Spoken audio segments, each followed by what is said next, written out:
Chapter 3, The Accountability of Tarek Mentouri.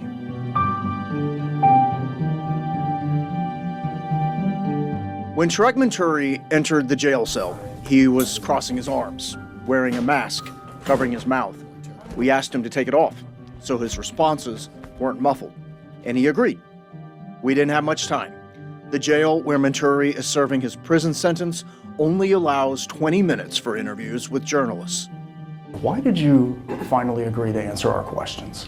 Well, now that my charges are no longer pending, I can speak more openly and not have to worry about anything being misconstrued or used against me. I held up all of the police reports filed against him for Mentouri to see. These are all the police reports that have been filed about you by women. 25 women. Oh, was it 25 women? Wow. You don't know? I didn't know it was that many. What do you say to them?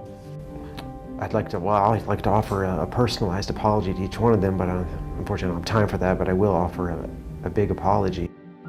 I knew that this was more than just what we call in investigative journalism as an accountability interview.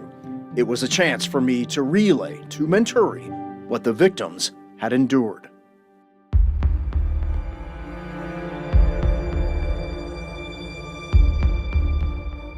Some of these women actually wept.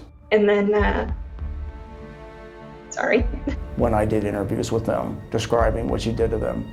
In my mind, it was like all I could really do was comply. Are you aware of the damage you've caused? I think after all this time, I am, and that breaks my heart to hear that any women were in tears.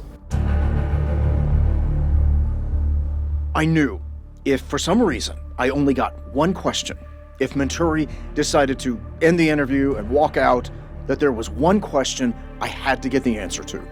After all the news stories, after all the women had come forward, was Mentouri wondering why police hadn't shown up? Multiple stories were, multiple women at this point had come forward. Were you surprised that police hadn't arrested you? I was. Some of these allegations, I think, went as far back as August of 2017. And not to mention you'd already done, well over 12 news stories that fall. The most serious one, the rape allegation, was I was arrested a year and a half later. If they had arrested you, when the first complaints came in, would you have stopped? There would have been a major change to my behavior in terms of, obviously I would have been meeting women online less or luring them into my home less.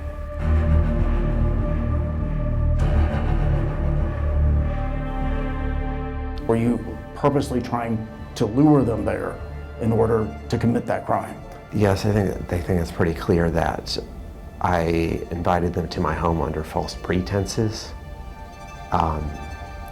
There's just no other way to put it other than the fact that what I did was wrong. It was underhanded, it was sneaky.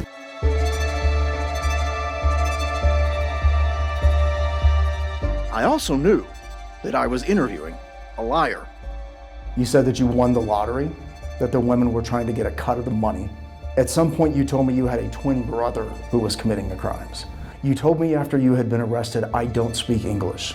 You lied over and over and over again. Yeah. So the question is, how do we know you're not lying now? The twin brother was a very tasteless joke. At the time, did you think it was a game? I hate to admit it, but unfortunately I was at the time more concerned with, I think, having maybe an arrogant or sarcastic attitude with you. It seemed like at one point that you were playing a cat and mouse game with us. Were you playing a cat and mouse game here? Were you thinking this was a game? I hate to admit it, but unfortunately I did not take these news stories as seriously as I should have. And sometimes in life we learn things the hard way.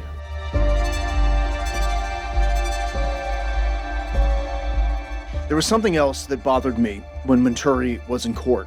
His attorney had repeatedly talked about him having Asperger's, now referred to as autism spectrum disorder. I thought about all the other people who had that disorder.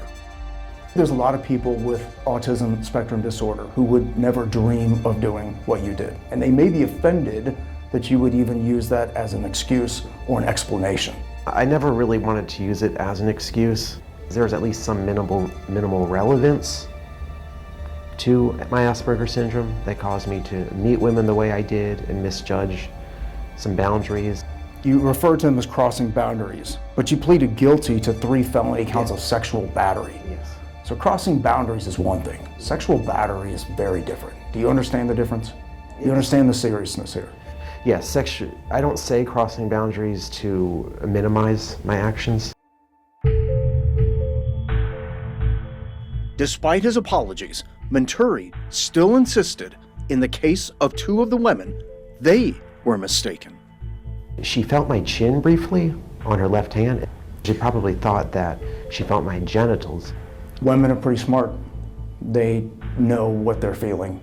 It's going to be hard for people to hear you say that I understand. and to believe you. I understand that it can be hard. I was also very aware that I was, yet again, giving Mentouri another chance to appear on television, as we were also making a TV documentary about his crimes, and how he'd taken advantage of women to gain notoriety on Dr. Phil. Then you invent this twin and say, he's the horny one. Well, if I did have a twin, he'd be the horny one. And on the MTV show, Catfish. My name is Isaac. That part was true. Do you have a fascination with being famous? Yeah, I think that it's clear that I do like attention.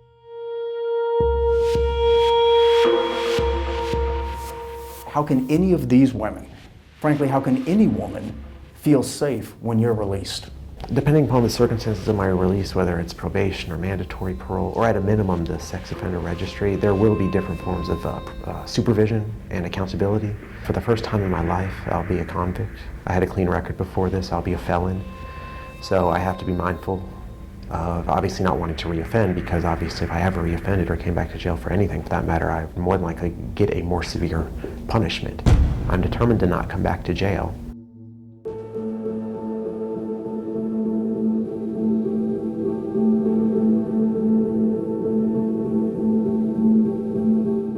So, in the end, it's Mentouri's own self-preservation that he says will keep him from harming women when he's released. And prison is a place he's eager to leave. This is an initial parole hearing for Mr. Mentouri requested a hearing for the parole board to consider releasing him early, saying just as he'd relayed to us that he was sorry. Here's Mentouri in that hearing. Sorry, sometimes I just get a little emotional just because I feel a lot of guilt over what I did. My accusers find comfort with that. But it wasn't just the parole official in that hearing. I catch myself remembering. A singer-songwriter came too, by the name of Peyton Parker. Again, she's the very first victim to ever contact us. And as she watched, she heard Mentouri say this about his victims seeing how he was suffering in prison. My accusers find comfort with that. Did you catch it? He called the women his accusers. Peyton certainly heard it. It is hard for him to still be talking this way about his, what he calls accusers, when we're his victims. It still enrages me. So, she testified. My name is Peyton Parker. I'm a victim of Tarek Mentouri. I don't believe any of his crocodile tears, and I don't believe that he feels a shred of remorse. The parole official not only recommended his parole be denied, but that he serve his entire sentence. That is my recommendation. Do you understand that? Yes, sir. And the parole board agreed. And then hearing we recommend to decline was like a, whoa.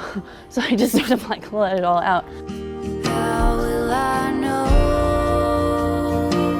And you know, it had to show him what real tears looked like.